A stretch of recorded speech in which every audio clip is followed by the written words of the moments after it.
আসসালামু আলাইকুম প্রিয় দর্শক, যারা জাতীয় বিশ্ববিদ্যালয়ে অনার্স প্রথম বর্ষের ভর্তি পরীক্ষা দিয়েছিলেন তাদের কিন্তু ফলাফল প্রকাশ করা হয়ে গেছে।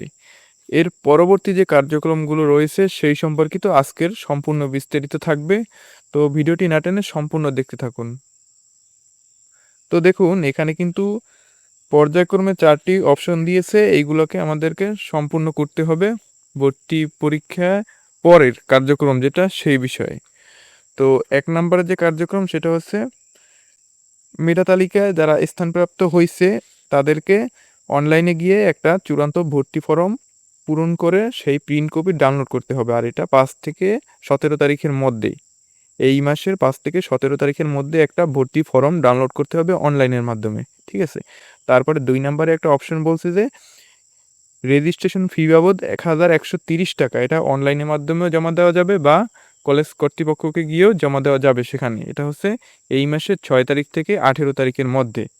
তারপরে 3 নম্বরে বলছে যে অ্যা যারা এই মেধা তালিকার প্রথমবারেই উত্তীর্ণ হইছে তাদের ছবি এবং তথ্য মিল আছে কিনা সেইটা তারা যাচাই-বাছাই করে দেখবে। আর আপনাদের যদি ভুল থাকে বা কোনো সমস্যা থাকে সেটাও আপনারা গিয়ে জানাতে পারবেন। সেটা হচ্ছে এই মাসের 6 তারিখ থেকে 19 তারিখের মধ্যে। আর 4 নাম্বার যে অপশনটা সেটা হচ্ছে এই যে ৳১,১৩০ রেজিস্ট্রেশন ফি, সেটা সোনালী ব্যাংকের মাধ্যমে পে করতে হবে। এখানে লগইন অপশন করা আছে কলেজের একটা ওয়েবসাইট, মানে অ্যাডমিশন পেমেন্ট ইনফো।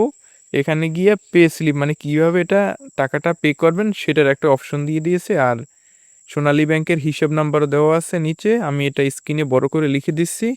আর এই টাকাটা পে করার, এখানে যে সোনালী ব্যাংকে পে করবেন সেটার তারিখ হচ্ছে 20 তারিখ থেকে 25 তারিখের মধ্যে। ঠিক আছে? তো এই ছিল মূলত আজকের ভিডিও। ভিডিওর মাধ্যমে আপনাদেরকে জানানোর চেষ্টা করেছি যে জাতীয় বিশ্ববিদ্যালয়ে যারা পরীক্ষা দিয়েছে এবং উত্তীর্ণ হয়েছে তারা পরবর্তীতে কী ধাপগুলো পার করবেন এই বিষয়ে। তো ভিডিওটি ভালো লাগলে একটা লাইক দিবেন আর এই রকমের গুরুত্বপূর্ণ ভিডিও পাওয়ার জন্য চ্যানেলটি সাবস্ক্রাইব করে রাখবেন। তো দেখা হচ্ছে পরবর্তী কোনো ভিডিওতে। ধন্যবাদ।